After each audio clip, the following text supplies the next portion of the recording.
आऊंगा, जरूर आऊंगा। मैं युद्ध के खत्म होने का इंतजार कर रहा हूं चेतना पारीक। युद्ध अधिक दिन तक नहीं चलते। कोई कब तक पहने रख सकता है लोहे के जूते।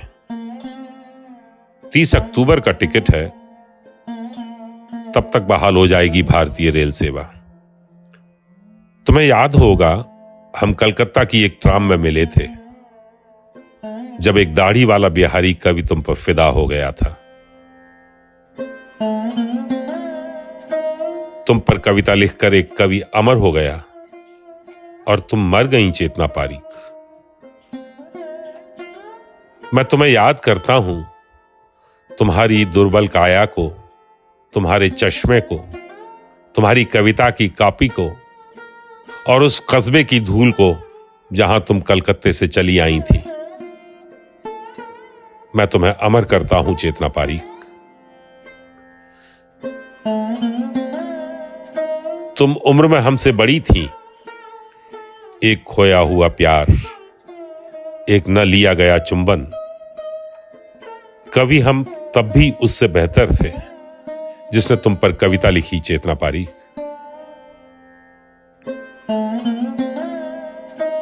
एक कवि ने तुम पर कविता लिखी, एक कवि ने तुमसे प्रेम किया, एक कवि ने तुमसे विवाह किया। कवियों को तुमसे अधिक कौन जानता है चेतना पारीक। हम पहली बार उस ट्राम में मिले थे जिसमें टकराकर बांग्ला कवि जीवनानंद दास मर गए थे। क्या तुम कवियों की मृत्यु हो चेतना पारीक।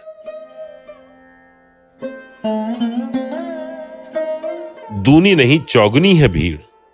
तुम्हारे दो तलवों जितनी भी जगह नहीं बची इस महानगर में। अब तुम नहीं रही थी कलकत्ते में, चली गई हो दूर रेगिस्तान के एक कस्बे में। कौन बच पाया है जमाने की कड़ी मारों से। तुम्हारे प्रेम में पढ़कर जिस कवि ने बढ़ाई थी दाढ़ी, वह अब सफेद हो चुकी है। कविता की कॉपी छूट गई ट्राम में, कवि फंस गए जाम में।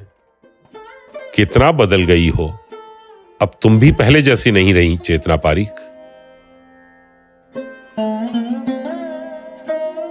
हम रेगिस्तान के रहने वाले थे, लोटा और डोर लेकर आए थे कलकत्ता। हमारा जीवनानंद दास कौन था पता नहीं, लेकिन तुम हमारी बनलता सेन हो चेतना पारीक।